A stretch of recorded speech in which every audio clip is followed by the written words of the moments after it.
শেষ পর্যন্ত পাকিস্তানের সাথে বাংলাদেশ হতেই হলো। টাইগারদের শেষ রক্ষা হলো না। বাংলাদেশের দর্শক সিরিজ হেরে গিয়েছে অনেক আগেই।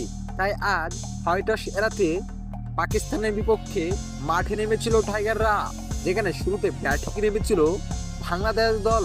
শুরুতে ব্যাটিং নেমে বাংলাদেশ 196 রান টার্গেট দিতে পেরেছিল 6 উইকেট হারিয়ে। ইরানের জবাবে ব্যাট করতে নেমে শুরুতে 1 উইকেট হারিয়ে বসেন পাকিস্তান দল। তবে তারপর দুর্দান্ত পার্টনারশিপ করে বসেন সাইফ আইয়ুব ও মোহাম্মদ হারিস। এই দুই ব্যাটারের তাণ্ডবে বাংলাদেশ রীতিমতোই ম্যাচ হারার পথে চলে যায়। তবে সাইফ আইয়ুব আউট হয়ে যান।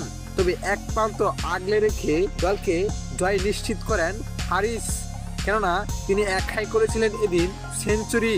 তার এমন দুর্দান্ত ব্যাটিং তাণ্ডবে শেষ রক্ষা হলো না বাংলাদেশের।